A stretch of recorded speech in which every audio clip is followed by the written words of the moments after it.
let's shift focus now to the tech earnings. Cognizant's quarterly results bringing in cheer for the IT sector, still reeling from the weak performances by the bellwethers TCS, Infosys and Wipro, even HCL Tech actually this quarter. Cognizant has topped expectations on the revenue front, raking in over $2.9 billion against a company guidance of $2.88 billion. Its margins have missed the street view just by a tad. Joining us now to talk about this is Francisco D'Souza, the Chief Executive Officer of Cognizant, joining us live from the NASDAQ studio. Also, I just want to point out that Cognizant, the stock is up about 10% now, crossing a market capitalization of $39.3 billion. Francisco, appreciate you joining us here on CNBC TV 18, and congratulations on another very strong quarterly performance. What are you seeing that's different from your peers at this point in time? Because the commentary and the outlook that's been put out by TCS, Infosys, HCL Tech and Wipro continues to be fairly cautious at this point in time. What is the outlook that you're seeing both in terms of demand and pricing? Shireen, great to be here. Thanks for having me. Look, we had a great quarter. Revenue was up 6% sequentially. And would have been up another point if it had not been for the currency headwinds, so a very strong quarter. What we're seeing in the market, Shireen, is a very, very strong demand from our clients for technology-enabled digital transformation. The digital wave that's upon us is a once-in-a-decade real transformation in the technology landscape, and our clients are all looking to Cognizant to say, how do you help us transform based on these new digital technologies? So we feel very, very good about how we're positioned in the marketplace on the back of this demand. A quick question, Francisco, on your acquisitions, because TriZetto and the Cognizant acquisition, the integration, of course, is underway, and I believe that the outlook that you have in terms of revenue synergies is on track at this point in time, especially as far as TriZetto is concerned. You had forecasted generating $1.5 billion in dollar terms in terms of revenue synergies. What more can we expect now in terms of the acquisition front? You continue to sit on a fair amount of cash on your books. We're very pleased with how our acquisitions have performed, both in the digital space with acquisitions like Cognizant and Odyssey and ITAS, and also in the healthcare space with TriZetto. TriZetto has been off to a good, solid start, a little faster than we expected, which is great. We're seeing fantastic demand from clients for the integrated value proposition that Cognizant and TriZetto together represent.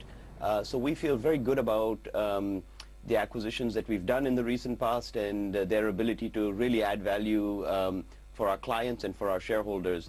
As we look forward, as we've said in the past, we'll continue to look at small tuck-in acquisitions to bolster our capabilities, particularly in the digital technology area, but also looking at areas like new geographies that we're looking to expand into, and also deepening capabilities in certain areas. We'll continue to do that, and we've got a very strong acquisition pipeline at the moment. You said that you have a strong acquisition pipeline, and this will continue to follow your tuck-in approach, Francisco. Could you give us more color in terms of the geographies that you are currently looking at? And also on the digital space, can we expect announcements fairly soon?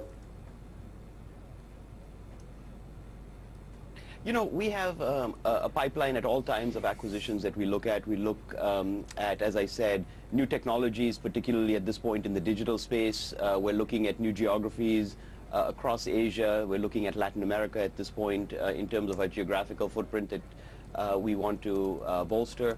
And also we're looking at deepening capabilities in areas like consulting and so on.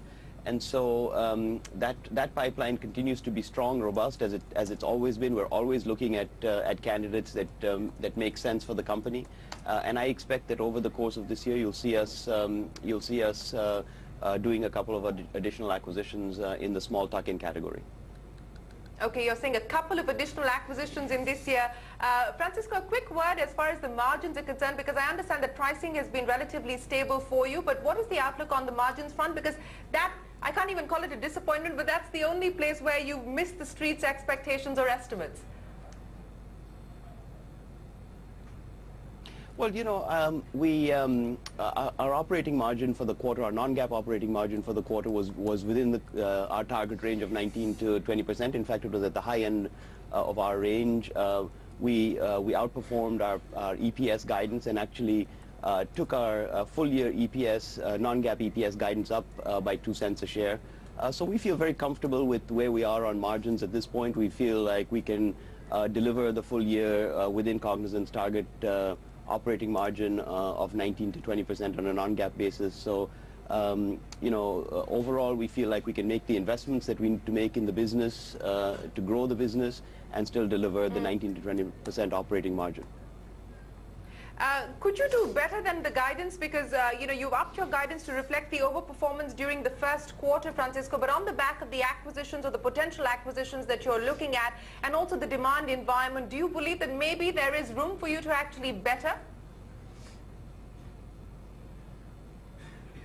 Well, look, our guidance doesn't include any future potential acquisitions that we would do. Obviously, it wouldn't be prudent of us to forecast acquisition revenues or results in our current guidance, since none of those have been finalized. Sure. But as you know, we feel point. very, very good, Shireen, about demand. We feel very good about how we're positioned in the marketplace. And I think that as we look to the rest of the year, as we continue to work with clients, it's certainly possible that we could do a little bit better than what we've currently forecast. But our best forecast right now is the revised guidance that we provided. But there is room, and you're acknowledging that there is room to do better on that. But Francisco, a quick word as far as healthcare is concerned, because that over the years has gone up about 42.7%, I'm given to understand. And infrastructure, you've actually crossed the 1 billion run rate mark as far as the infrastructure side of your business is concerned. How much better can you do on both those fronts and both those parameters? Healthcare, our results in healthcare are very strong, but were driven on a year-over-year basis by the TriZetto acquisition. So you have to account for the fact that some of that growth was inorganic. But we feel very good about how we're positioned in healthcare. The TriZetto acquisition has been since we've done the acquisition, we've seen great demand from our clients on the integrated value proposition.